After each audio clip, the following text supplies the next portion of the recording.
దేవుడు ఆయన రాబోతున్నాడు. ప్రభువైన యేసుక్రీస్తు వారు మరలా తిరిగి రాబోతున్నారు. ఆయన వచ్చినప్పుడు పాపమును గురించి, నీతిని గురించి తీర్పు తీర్చబోతున్నాడు ఆయన. చాలా మంది అనుకుంటున్నారు ఆయన రాడేమో, ఆయన చూడడేమో, ఆయన పట్టించుకోడేమో, ఇంకా టైం పడుతుందేమో అని తమ ఇష్టానుసారంగా నడుస్తున్న వారందరూ ఒక రోజున లెక్క చెప్పుకోవాల్సిన పరిస్థితి ఉంది.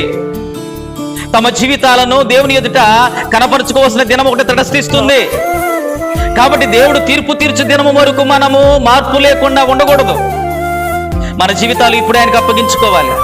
ఆయన వచ్చి పాపముల గురించి, నీతిని గురించి తీర్పు తీర్చినప్పుడు మనము నీతిమంతుల జాబితాలో ఉండాలి, కానీ పాపములో ఉన్న వారితో పాటు మనము ఉండడానికి వీల్లేదు.